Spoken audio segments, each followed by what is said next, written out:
You're watching your wife being led away by the most powerful man on earth. You can't move. You can't speak.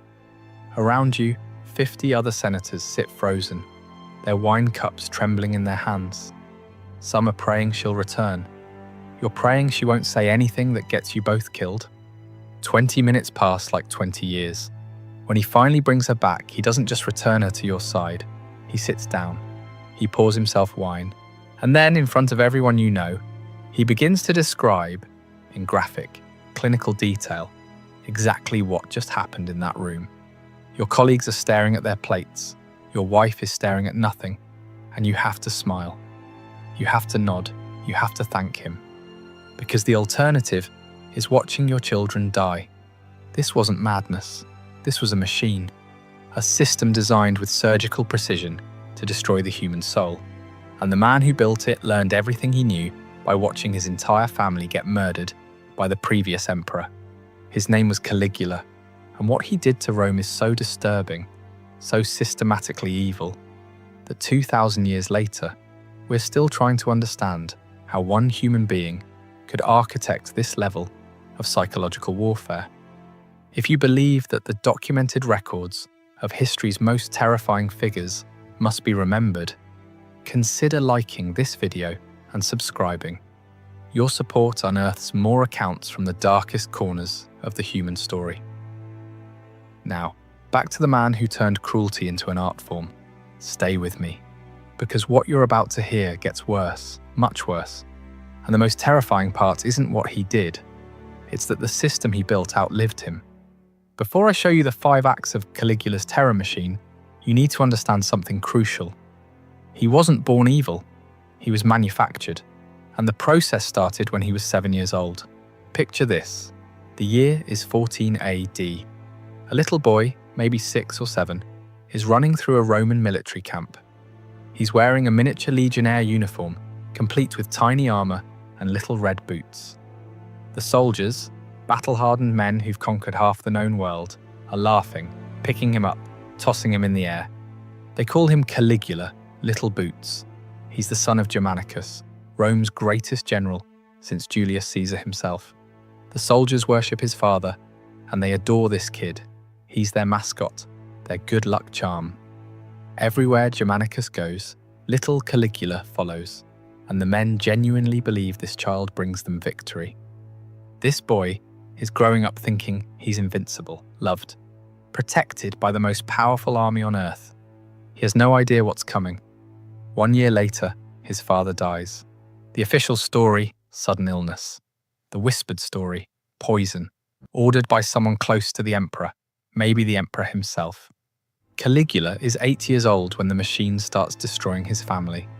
His mother, dragged from their home, accused of treason against the emperor.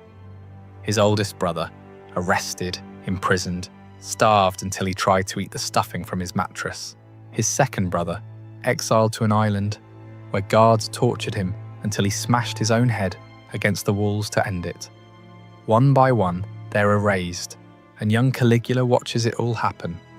By the time he's 19, he's the last one left, the sole survivor of his entire bloodline.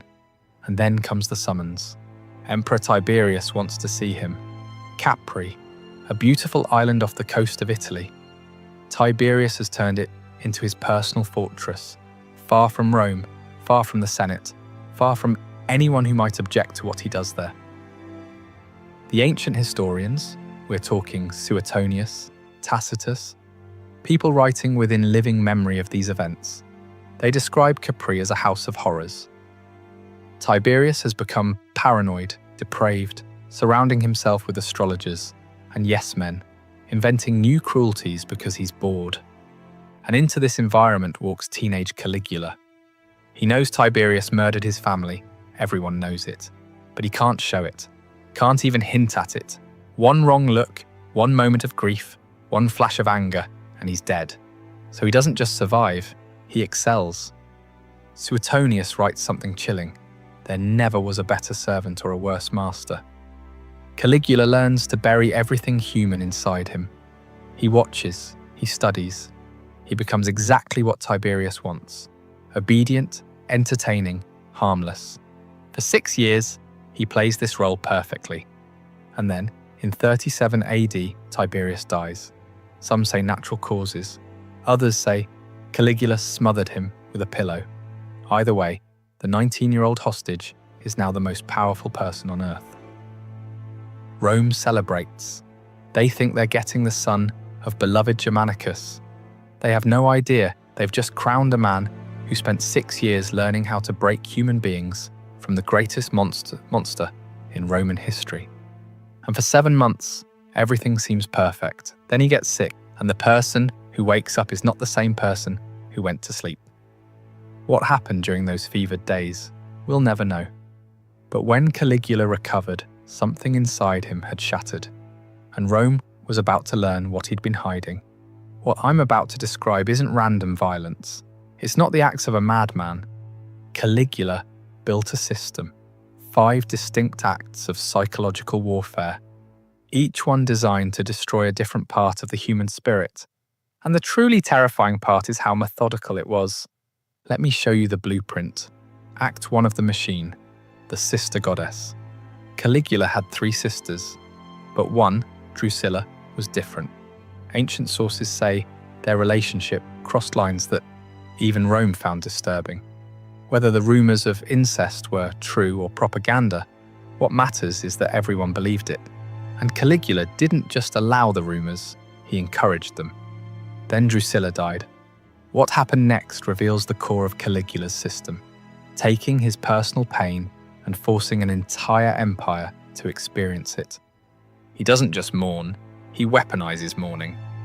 First, he has the Senate declare Drusilla a goddess. Not metaphorically, officially. There are now temples to his dead sister where Romans are required to worship. Then he declares a period of mourning. And here's where it becomes monstrous.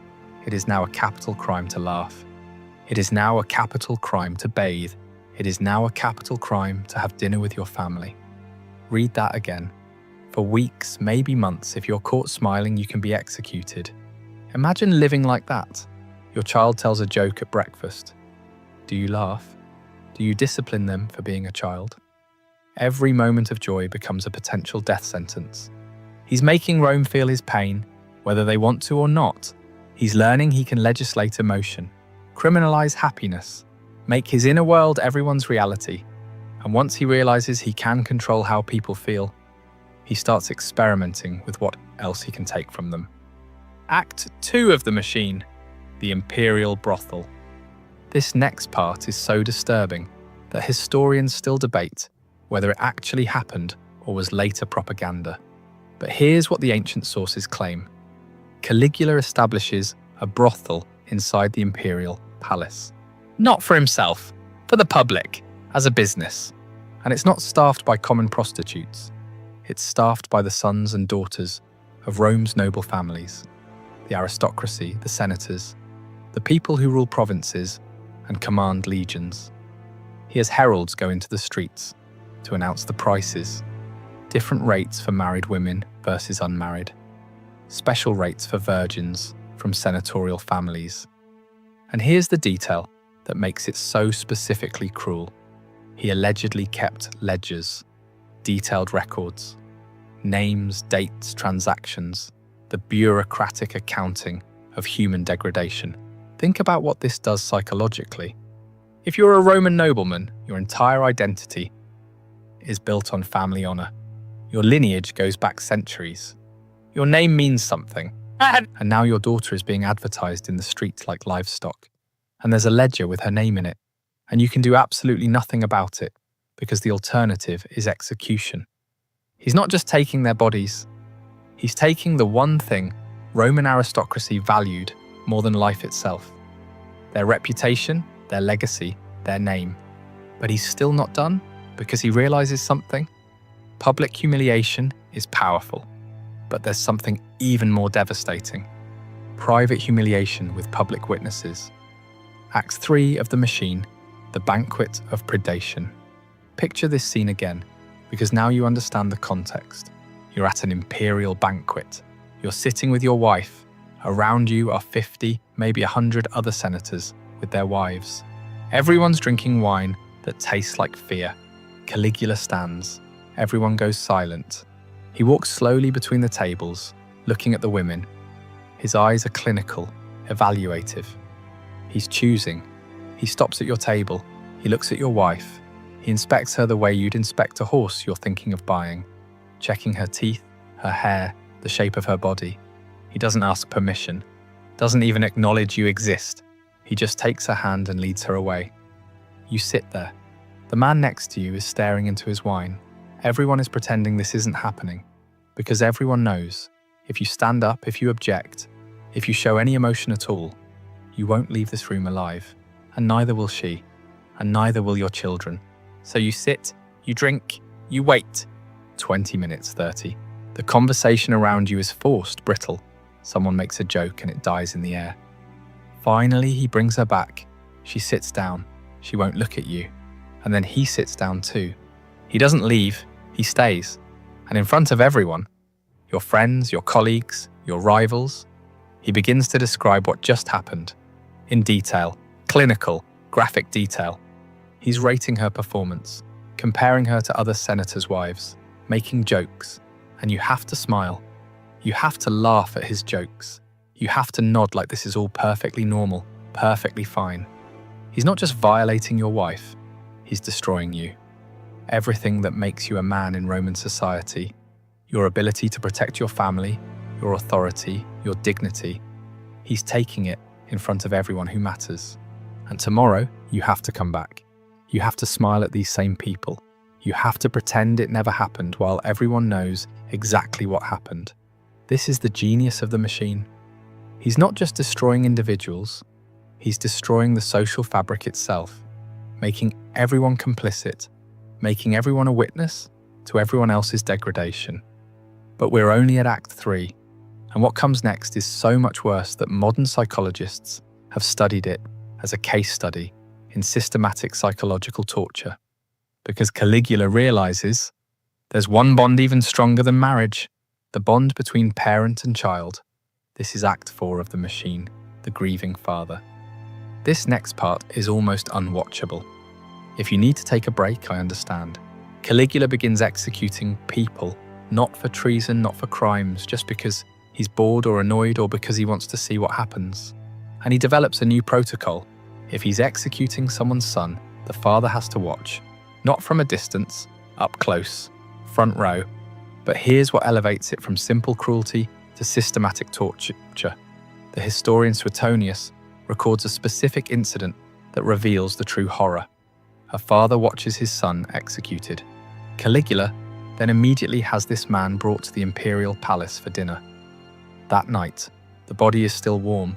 The father is sitting at Caligula's table, and Caligula watches him. Just watches, studying his face like he's conducting an experiment. He's checking to see if the father will cry, if he'll show grief, any sign of pain, because if he does, if he shows any emotion at all, Caligula will know he hasn't broken him completely, that there's still something human left to destroy. So the father sits there, eating food he can't taste, making conversation he can't hear, while his son's body cools in some alley, and the man who ordered it killed is analysing his facial expressions for entertainment. He's not just taking your child, he's taking your right to grieve. He's turning the deepest human bond, parent and child, into a source of terror instead of comfort. Because now, if you love someone, that love becomes a weapon against you. The more you care, the more vulnerable you are, the more he can hurt you. He's making love itself dangerous.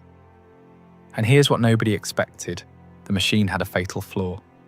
Because while Caligula was busy destroying senators and noblemen, people who were trained to accept humiliation, who understood politics, who could rationalize their suffering as the price of survival, he made one crucial mistake. He aimed his casual, everyday cruelty at the wrong type of person, a soldier. Final act of the machine, the wrong man. His name was Cassius Caria, senior officer in the Praetorian Guard, the emperor's personal bodyguards. These are the elite, the men who stand inches from Caligula every single day, armed, trained, lethal. Caria had one physical characteristic that Caligula found endlessly amusing: a high-pitched voice, and Caligula, true to form, couldn't let it go. Every day, new jokes, new mockery, and here's the specific detail that shows how casual his cruelty had become. When it was Charia's turn to ask for the daily password, a military protocol, something done in front of all the other guards, Caligula would assign him passwords like Venus or Priapus, deliberately effeminate or sexual words that would make the other soldiers smirk. Day after day, week after week. For Caligula, it was throwaway humour, barely worth remembering. For Charia, every joke was a drop of poison. See, Caligula had made a calculation error. Senators could be humiliated because they wanted to live. They had children, estates, legacies worth protecting. They could rationalise survival, but Charia was a soldier, a man trained for violence, a man who stood next to the emperor every single day with a sword on his hip. And Caligula had just taught him that life under this emperor wasn't worth living. Because Caligula had become so confident in his system, so certain that fear would always win, that he forgot the most basic rule of predators. Never corner something that can kill you. What happened next took less than 60 seconds, but it would change the course of Roman history, and the aftermath reveals something even more disturbing than anything Caligula did while he was alive. January 24th, 41. AD, Caligula is attending the theatre. He's in a good mood. He's been organising games, performances. In a few hours, there's going to be a play. Around midday, he decides to leave through a narrow underground corridor, a passageway that connects the theatre to the palace. It's dimly lit, claustrophobic, with rough stone walls on both sides. The conspirators are waiting. Charia steps forward as Caligula approaches. This is normal. Guards always check in with the emperor. He asks for the day's password. And Caligula, completely unaware, totally secure in his invincibility, gives one final sneering, mocking response. It's the last thing he ever says. Charia screams, "Take this," and drives his sword up under Caligula's ribs. Caligula stumbles, tries to run, but there's nowhere to go. The corridor is too narrow. There are conspirators at both ends. They swarm him. 30 stab wounds, according to the sources. 30 times the blade goes in. They don't stop until there's nothing left that could possibly be alive.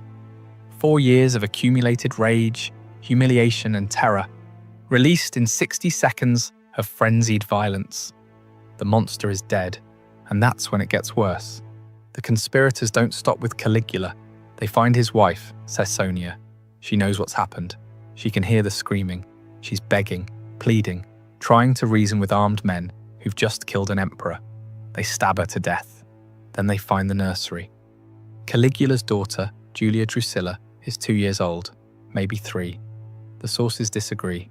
A soldier picks her up, and while she's crying for her mother, he swings her head first into a marble wall. They have to make sure there's no heir, no one who could grow up and seek vengeance.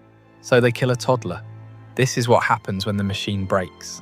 It doesn't just stop, it devours everything connected to it. For a few hours, maybe a whole afternoon, it seems like Rome might actually change. The Senate gathers. They start debating. Some want to restore the Republic, get rid of emperors entirely, go back to the old ways. For the first time in generations, there's real discussion about what Rome should be. And then the Praetorian Guard makes a decision. While the Senate is talking, the Guard is looting the palace. They're going through rooms, taking jewelry, coins, anything valuable. One of them hears something behind a curtain.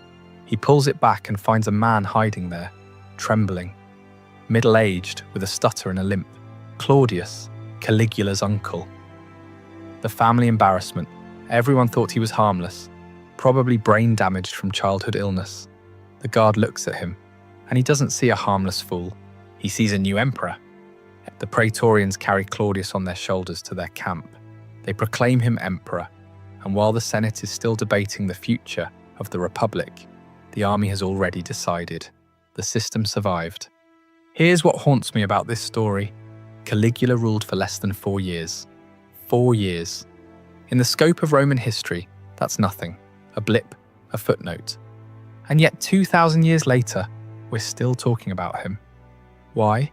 Because Caligula proved something terrifying about power.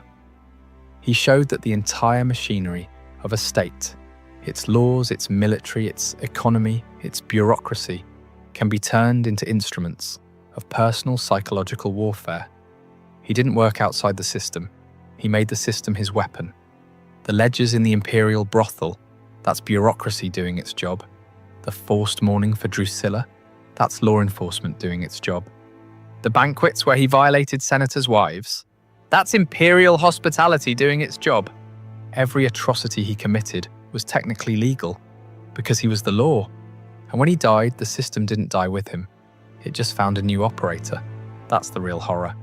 Not that one man was a monster, but that the machine he built kept running without him. Look at what came after. Nero burning Rome and blaming Christians.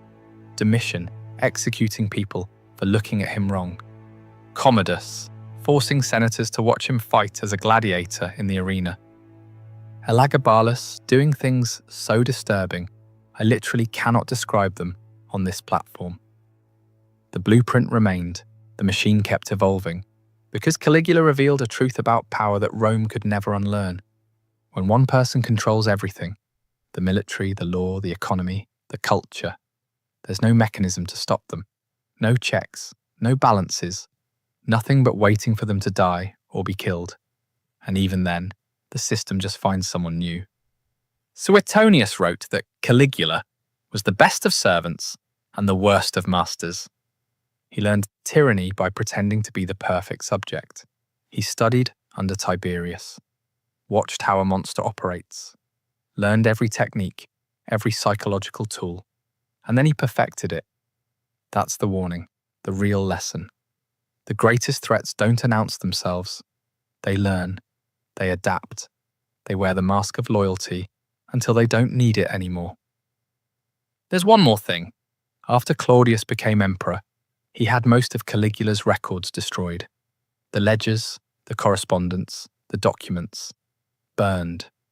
The official histories we have are written by men like Suetonius and Tacitus, writing decades later, working from memories and rumours and surviving fragments. Which means what I just told you, the 5 acts, the systematic terror, the machine, that's just what survived the purge. Imagine what we lost. Imagine what was so disturbing that even in an empire that crucified thousands and fed people to lions, they decided it needed to be erased from history. Caligula ruled for 3 years, 9 months, and 8 days. In that time, he built a machine that showed every future tyrant exactly how to break human beings, systematically, psychologically, completely. And the blueprint never disappeared. It's still out there. Which leaves us with one final question. Could it happen again?